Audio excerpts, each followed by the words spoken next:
Hello friends and welcome to my channel.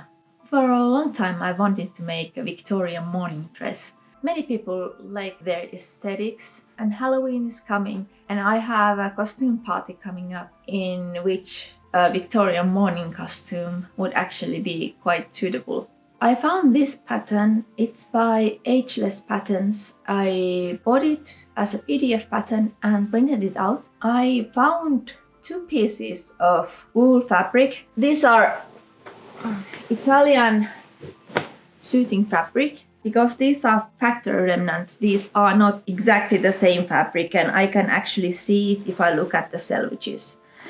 So my plan is that I start with the bigger piece and I cut the skirts because the skirts are going to take the biggest amount of fabric here, and after I have cut the skirts I see how much fabric I have left for the bodice and the sleeves. If I'm lucky I only need to use the other piece for things like facings, or perhaps I don't need it at all since I have 4.5 meters of the bigger piece. If that happens I might make a cape or something like that out of the smaller one. So let's start working. I made a mock-up of the upper portion of the skirt and that fitted quite well. However, the actual pattern pieces are way too long. I measured the waist to hem length from one of my existing skirts and marked the right length to the pattern. Now I can shorten the pattern.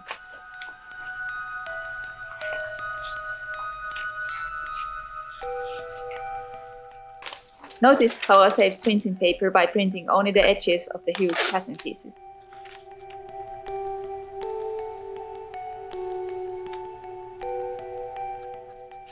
The skirt is cut so that straight cut edges support bias cut ones everywhere except at the center back. I messed up once and cut two skirt pieces in wrong grain line. Luckily I had plenty of fabric and I could use the accidentally cut pieces for the bodice. I wanted to flatline this skirt. The flatlining supports the skirt and makes a nice finish. It also makes the skirt less likely to get wrinkly in use.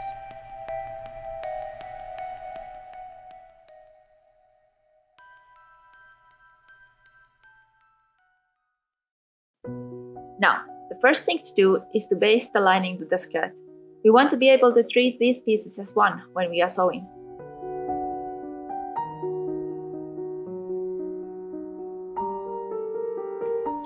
It's been a while since I used my Singer 15. Let's open it up. I will be using regular polyester thread for my sewing. I have tried using cotton, but then noticed that my seams kept dripping quite often. Using a different brand of cotton thread might solve this, but for now, polyester it is.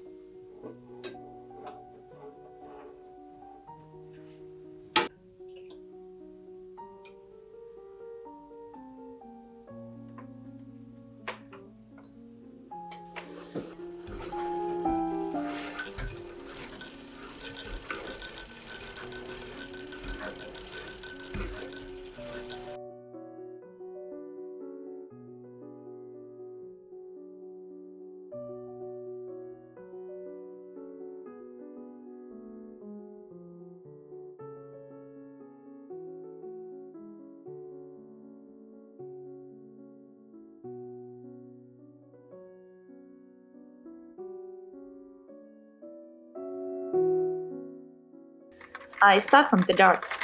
Before actually sewing the darts, I stitch a line just inside the dark markings. This helps to hold the both fabrics together.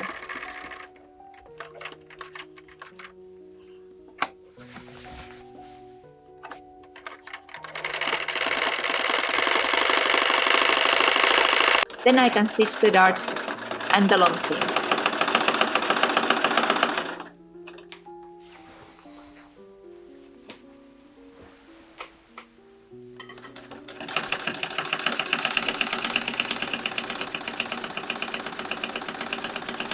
Now I have all those long seams to fill. This took ages and several days.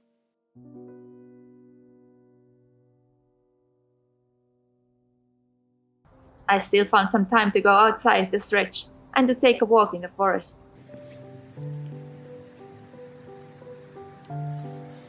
These squirrels were so cute. I don't know whether they were fighting or playing, but those jumps look breathtaking.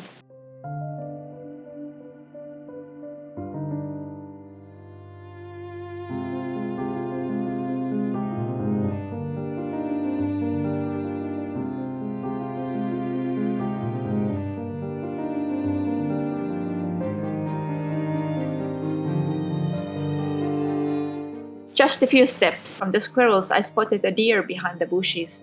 This is the second deer I've seen in this tiny forest this year. I wish I could get closer, but these animals are skittish and will dart away if you try. Now I'm gathering the back of the skirt to fit my waist.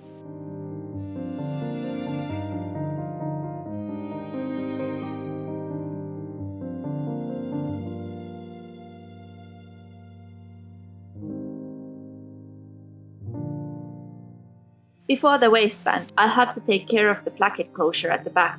I'll place this ice right at the seam line. And don't worry about my hand. I was playing a bit too enthusiastically with my daughter and hit a corner with my hand.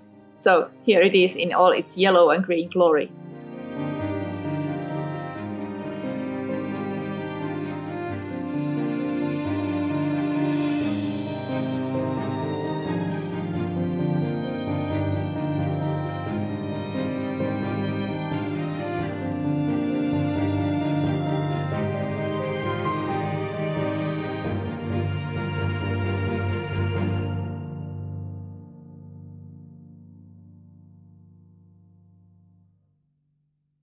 It was getting dark and I decided to test my oil lamp while I sewed. To be honest, it doesn't provide that much light, especially as I'm afraid of the hood breaking if I increase the flame too much. But hey, I can sew my waistband on without electricity.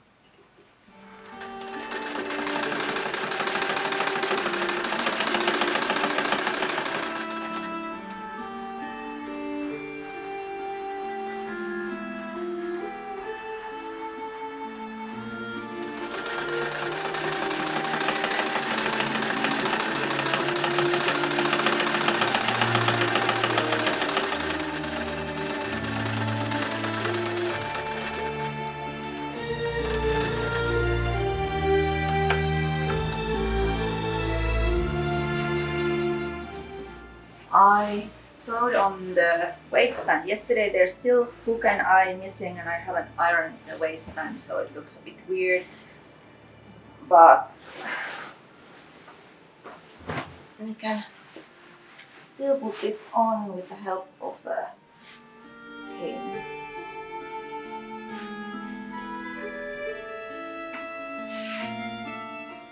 Like so. Yeah, the lower hooks and eyes actually fastened. Like so. And now let's turn this in the right position. So all the fullness is at the back and the front is actually quite fitted. Let's see if you can see it. So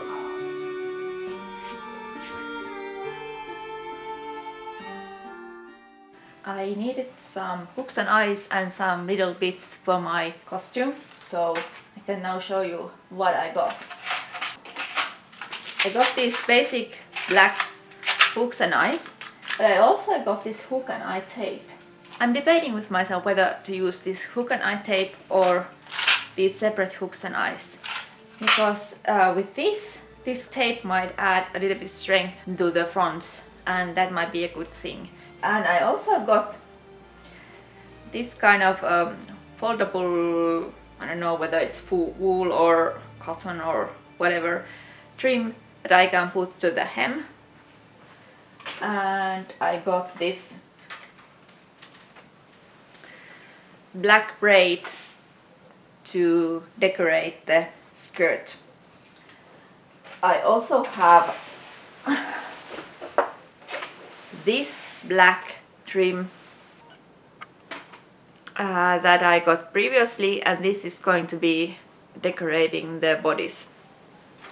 I also bought a pair of dress shields, because I've been thinking of using these for my costumes and I never managed to make any. So I decided that I could as well try these and see how they work, and if they are good I could make more of these. My husband helped me by marking down a line at an even distance from the floor. Now I can level the hem.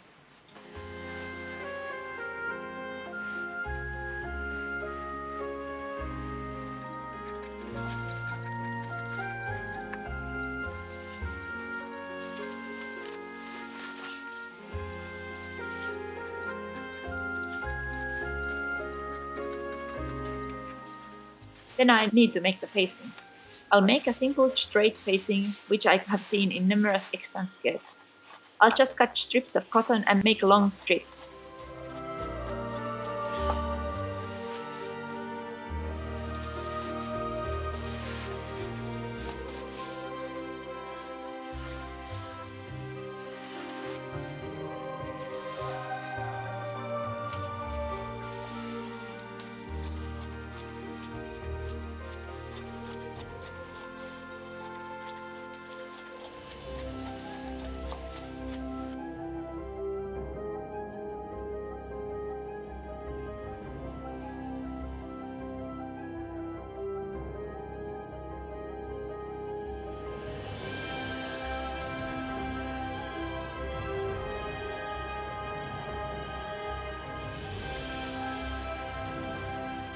I sew the facing to the right side and then turn it to the wrong side. As the hem curves, the straight facing needs to be pleated along the top edge to fit the curvature. I then could sew it on by hand.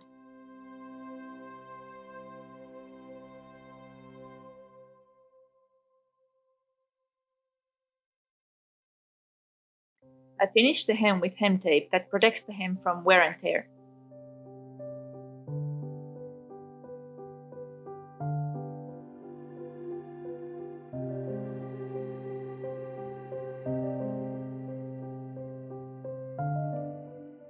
I added the braid and 2 rows of looped soutache. This was done mostly by hand. I only sewed the lower edge of the braid with machine as the hand stitching held the braid in place securely. This had the added benefit of securing the facing with sturdy machine stitching.